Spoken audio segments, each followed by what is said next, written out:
नमस्कार, today express news देख रहे हैं आप मेरे साथ और मैं हूं देव सम्राट। और खबरों में बात उत्तर प्रदेश की बड़ी खबरों की। गजवाए हिंद पर सबसे बड़ा खुलासा। लव जिहाद पर अब तक का सबसे बड़ा खुलासा। ब्राह्मण और क्षेत्रीय लड़कियों का रेट 15 लाख रुपए, पिछड़ी जाति की लड़कियों का रेट 10 लाख, दलित लड़कियों का रेट 6 लाख रुपए। धर्मांतरण कराने वाले रैकेट का पर्दाफाश। जलालुद्दीन उर्फ छांगुर बाबा की गिरफ्तारी से खुले कई राज।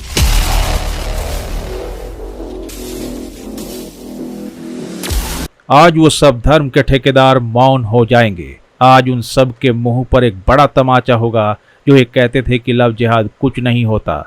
दरअसल उत्तर प्रदेश में लव जिहाद के जरिए हिंदू लड़कियों को मुस्लिम लड़कों से प्रेम जाल में फंसाकर धर्मांतरण के नए रैकेट का पर्दाफाश हुआ है। यूपी की एटीएस टीम ने बलरामपुर में इस धर्मांतरण के मास्टरमाइंड को गिरफ्तार किया है। ये शख्स छांगुर बाबा के नाम से जाना जाता है, जिसका असली नाम जलालुद्दीन है। छांगुर बाबा और जलालुद्दीन को लेकर इस बात का खुलासा हुआ कि हिंदू धर्म की अलग अलग जातियों की लड़कियों को लव जिहाद में फंसाने वाले युवकों को लाखों रुपए की फंडिंग करता था। धर्मांतरण के नए मास्टरमाइंड जलालुद्दीन ने अलग अलग हिंदू धर्म की जातियों की लड़कियों के धर्मांतरण के लिए रेट फिक्स कर रखे थे। जांच एजेंसियों के मुताबिक जलालुद्दीन की गिरफ्तारी सिर्फ किसी सामान्य अपराधी गिरफ्तारी नहीं है, ये एक ऐसे गहरे अंतर्राज्यीय षड्यंत्र का पर्दाफाश है जो गरीबों की मजबूरी, धर्म की संवेदनशीलता और कानून के डर का इस्तेमाल कर लोगों की आस्था को मोड़ने का काम कर रहा था। जलालुद्दीन एक ऐसा शख्स है जो बाहर से समाज सेवी लगता था, लेकिन भीतर से वो एक ऐसा शिकारी था जो गरीबों, मजबूर और बेबसों को अपना शिकार बनाता था। उत्तर प्रदेश में बड़े पैमाने पर धन, विदेशी नौकरी और व्यवसाय का लालच देकर अवैध धर्मांतरण कराने वाले गिरोह का पर्दाफाश हुआ है। इस रैकेट के मुखिया जलालुद्दीन उर्फ छांगुर बाबा को उत्तर प्रदेश एटीएस ने शनिवार को गिरफ्तार किया है। छांगुर बाबा पर सैकड़ों लोगों को जबरन लालच देकर धर्म परिवर्तन कराने का आरोप है।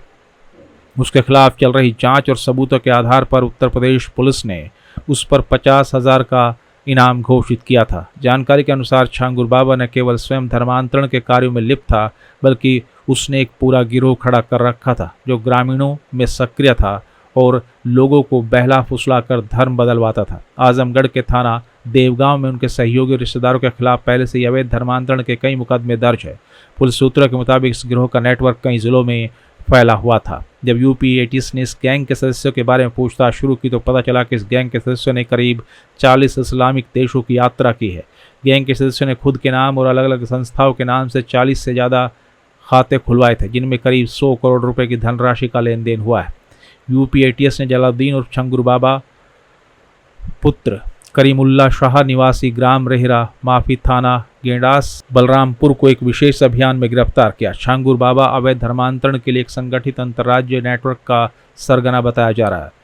उस पर धर्म परिवर्तन के लोगों को बहलाने, विदेशी धन से संपत्ति खरीदने और देश विरोधी गतिविधियों में संलिप्त होने के गंभीर आरोप है। विदेशी फंडिंग से एक साल के अंदर करोड़ों रुपए की संपत्ति, शोरूम, बंगला, लग्जरी गाड़ियां खरीदने की शिकायत मिली थी।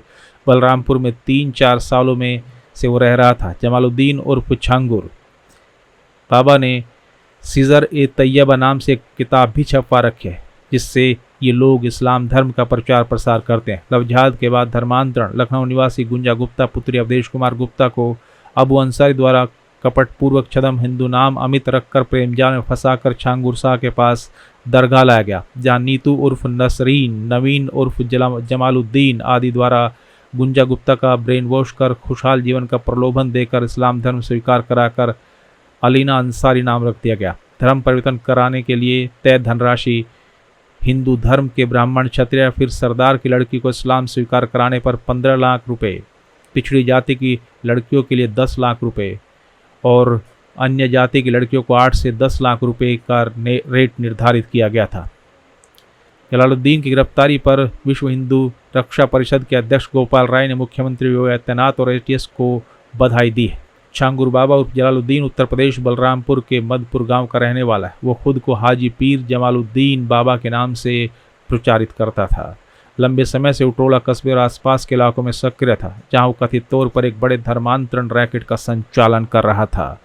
जलालुद्दीन की पहुंच सिर्फ बलरामपुर तक नहीं थी। जांच में ऐसा भी नाम सामने आया जिसने एजेंसियों को भी चौंका दिया। नवीन घनश्याम रोहरा, एक सिंधी परिवार जो पहले मुंबई में रहता था, पत्नी नीतू और बेटी समाले के साथ जलालुद्दीन के पते पर बलरामपुर में रह रहा है। ये परिवार अब इस्लाम कबूल कर चुका था, बिल्कुल उसी नेटवर्क के तहत जो जलालुद्दीन ने खड़ा किया था।